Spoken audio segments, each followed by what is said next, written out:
things, with the first card being something that we are saying goodbye to.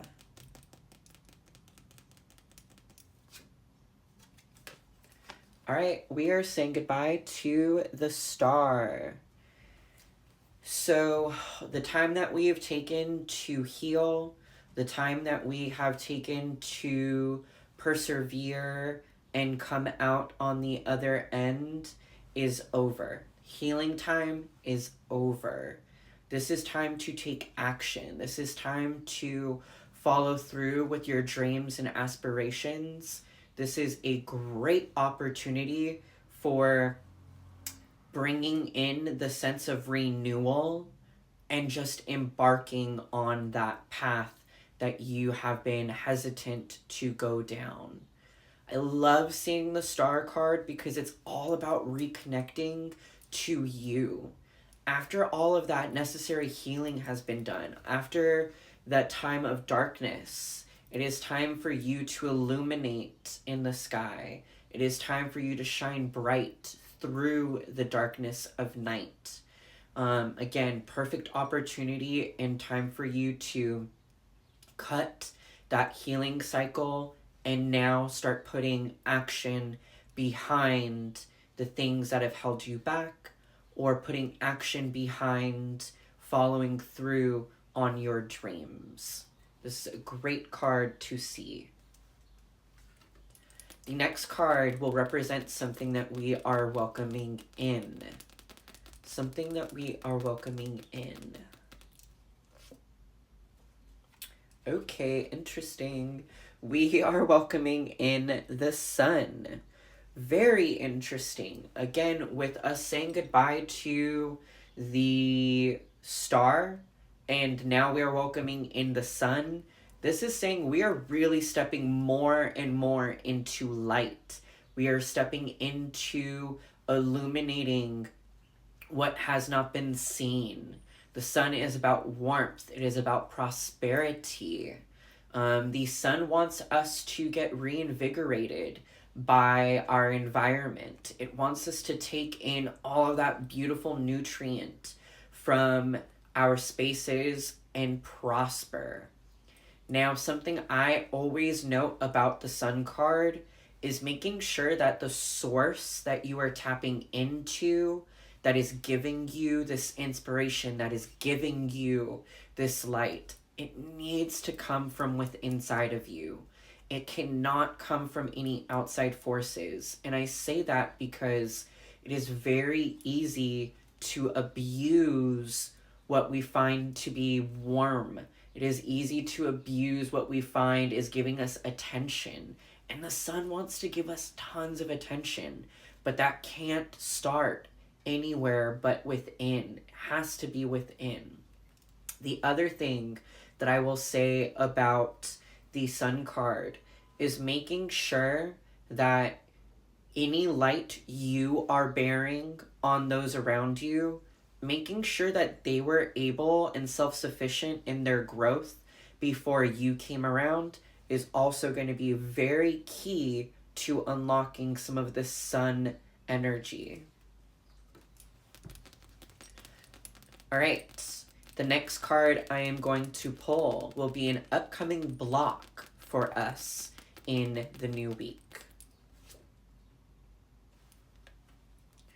All right, and we have the Chariot.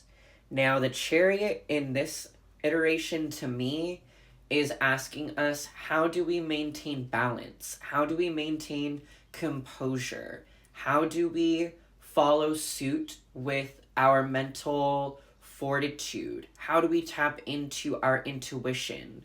A lot of times when you see the Chariot card, you see someone who's being pulled by beasts or animals or being drawn into some type of direction.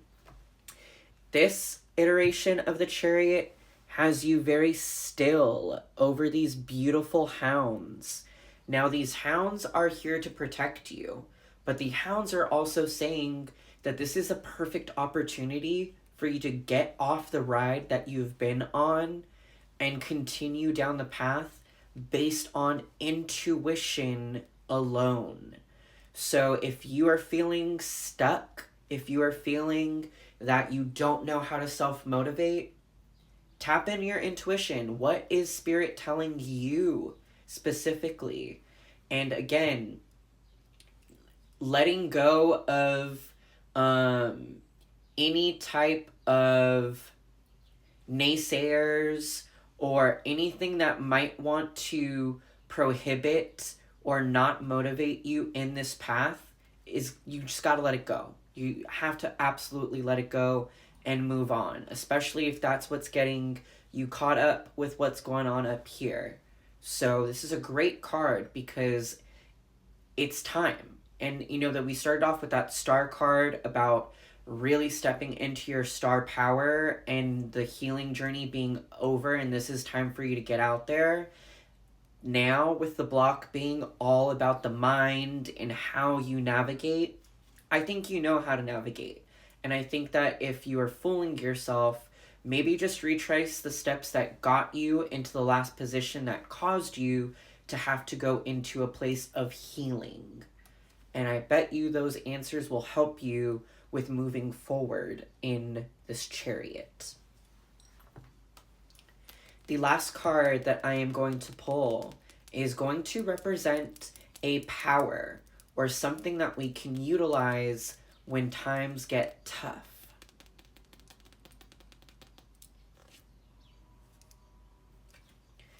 Beautiful card. Knight of Wands. To me, Knight of Wands is saying there is bound to be darkness. There is bound to be trials and tribulations and things that are going to get in the way. But that Knight of Wands is all about perseverance. It's all about pushing through and really commanding your direction.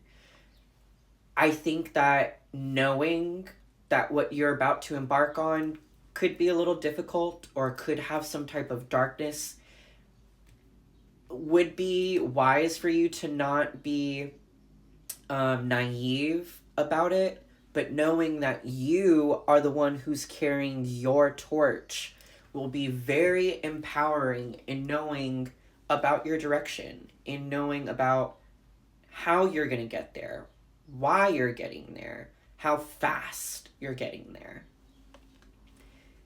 Knight of Wands also has a lot to prove. You have a lot to prove to yourself specifically. Don't worry about what you need to prove to other people. Focus on what it is that you need to champion for yourself.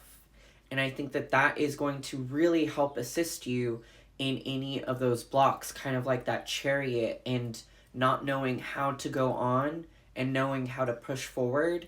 That Knight of Wands is, again, reassuring you that it's just in you. That light, it's just in you. And how you see fit on how you need to get to the other side of the bridge is completely up to you. One of the other things that I really love about this Knight of Wands is like, you have so much momentum and you have so much strength underneath you being on top of this beautiful horse, taking you into this next, path of your life. Do not hesitate to utilize your resources. Do not forget about how you have gotten through things in the past. Really harnessing it all in the end will give you the best way in achieving your goal. All right, thank you so much. I hope you all have a great week.